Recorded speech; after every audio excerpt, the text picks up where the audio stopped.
Sun Tzu, the author of the world-famous book The Art of War, uses the following statements in the work in question.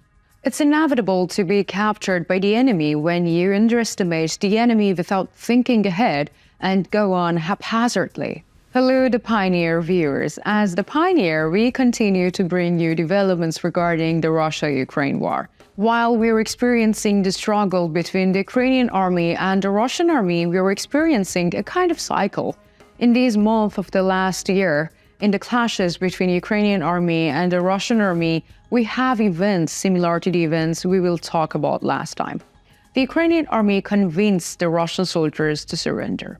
The strategy of the Ukrainian army this time was quite interesting. In order to persuade Russian troops to surrender, a drone was sent to them. This drone was not sent to destroy them, but to deliver a message to them. So what was in this message?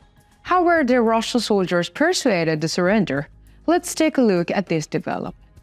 As the Pioneer, we compile and report the developments related to the Russia-Ukraine war and continue to convey them to you. Don't forget to subscribe to our channel and turn on notifications so as not to miss our daily map reports and reports on the agenda. You can also help us reach more people by commenting on our videos. I'm trying to read all your comments. Let's start if you're ready. The Pioneer reports.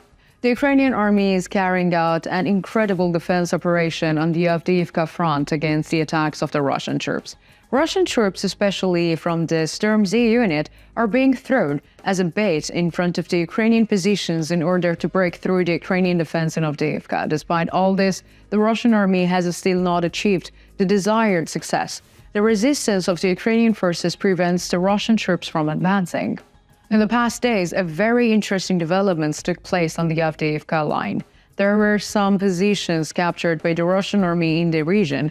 The vast majority of these positions were located in the villages. Ukrainians' 3rd Spread Assault Brigade was also on duty here.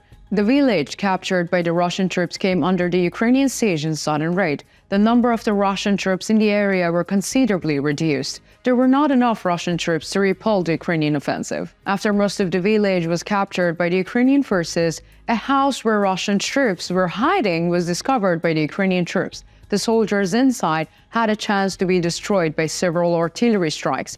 They were already outnumbered. Under these circumstances, it was not possible for the small number of Russian troops to attack Ukrainian troops or to come out to retreat. Ukrainian troops were also aware of this situation. At first, it made sense to destroy the Russian troops, and then what? Only a few Russian soldiers would have been destroyed, but the Ukrainian army's successes would be to destroy the Russian soldiers who had taken a refuge in the house. One of the soldiers in the unit had an ingenious idea. They would capture the Russian soldiers and use them in the prisoner exchange. However, Russian soldiers opened fire when Ukrainian soldiers approached the building, and therefore approaching the building and calling for surrender was not a logical option. It was at this point that the Ukrainian soldiers' ingenious plan came into play. The battalion commander with this call sign gave an interview about what happened during the siege. In this interview, he explained how to call the Russian soldiers to surrender was made.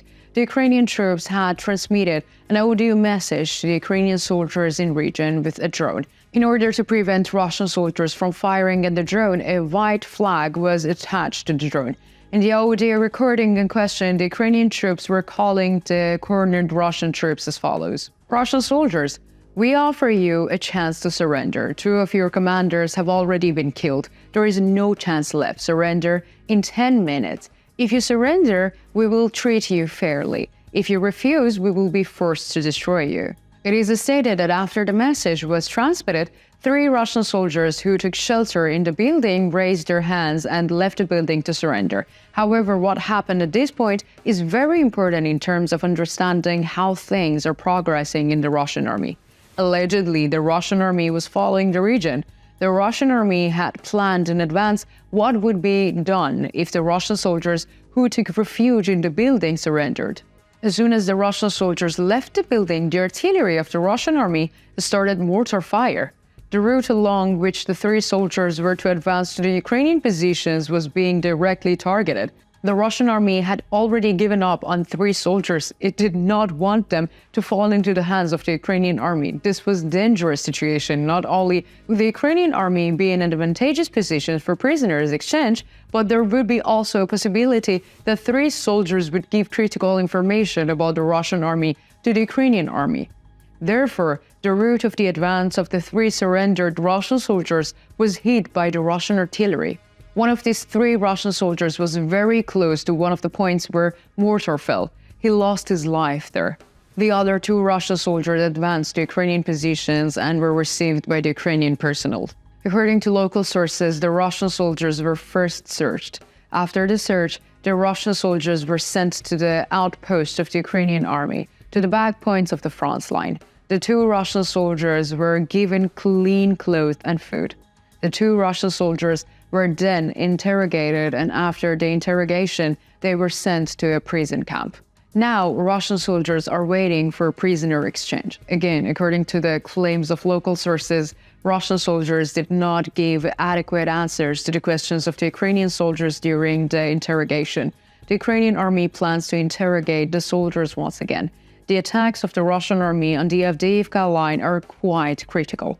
Obtaining information about the plans of these attacks will provide a great advantage to the Ukrainian army. Of course, Russian soldiers who prefer to cooperate may also have the chance to get rid of captivity. This event is not only important for Ukraine, it is also of a great importance for the Russian army. Even not only the Russian army, it is of a great importance for the Russian public opinion. The Russian army's decision to destroy its own soldiers and to hit them with mortars is a very critical issue.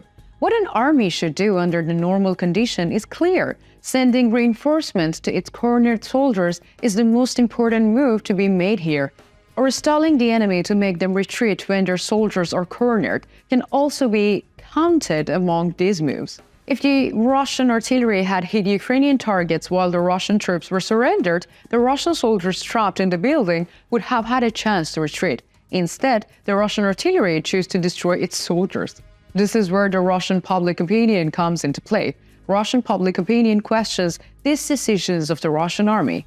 How can an army risk destroying its own soldiers? This question has been occupying the minds of the Russian people in recent days. It is quite interesting that they still have not found the answer to this question in the 2 years war. So what do you think? Why do you think the Russian army is sacrificing its own soldiers? Do you think the Russian soldiers will surrender more under these conditions? What are your opinions about the strategy of the Ukrainian army? Let me know in the comments. I read and care about all your comments.